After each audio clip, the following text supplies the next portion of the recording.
મિત્રો, જો તમે એમ માનતા હોવ કે ધુરંધર 2 માત્ર એક ફિલ્મ છે તો તમે બહુ મોટી ભૂલ કરી રહ્યા છો। આ 4 કલાકનો એક એવો સિનેમેટિક અનુભવ છે જે થિયેટરમાં ધૂમ મચાવશે અને તેની ગુંજ દૂર દૂર સુધી સંભળાશે। આદિત્ય ધરે સાબિત કરી દીધું છે કે જ્યારે કન્ટેન્ટમાં દમ હોય ત્યારે 4 કલાક પણ ઓછા પડે છે। રણવીર સિંહ એક્ટર છે કે જાદુગર, અને શું આ ફિલ્મ ખરેખર બોક્સ ઓફિસના ઇતિહાસ બદલી નાખશે? આજે વાત કરીશું સીધી અને સચોટ ફિલ્મના અંદાજ પ્રમાણે 5 ધમાકેદાર ચેપ્ટરમાં। તો ચાલો શરૂ કરીએ।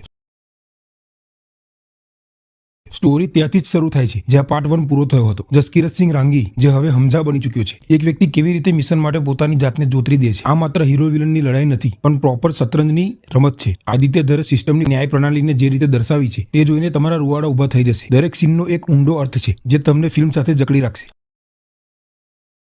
હવે વાત કરીએ રણવીર સિંહની। ફર્સ્ટ હાફમાં એક અલગ એક્ટર અને સેકન્ડ હાફમાં બીજો જ માણસ તેની આંખો બોલે છે। જ્યારે તે હમઝા બને છે ત્યારે તેની રફનેસ, અને જ્યારે તે જસકિરત તરીકે તૂટે છે ત્યારે તેની લાચારી। રણવીર વર્સેસ અર્જુન રામપાલ અને સંજય દત્ત સાથેના ફેસ ઓફ સીન્સ લિટરલી રૂવાડા ઊભા કરી દેશે। આદિત્ય ધરે સાબિત કરી દીધું કે ઉરી તો માત્ર શરૂઆત હતી। 4 કલાકની લેન્થ હોવા છતાં ફિલ્મ ક્યાંય પણ ઢીલી પડતી નથી। ડાયરેક્શન એટલું રિયલ છે કે તમને લાગશે તમે થિયેટરમાં નહીં પણ સીધા ઘટના સ્થળે ઊભા છો।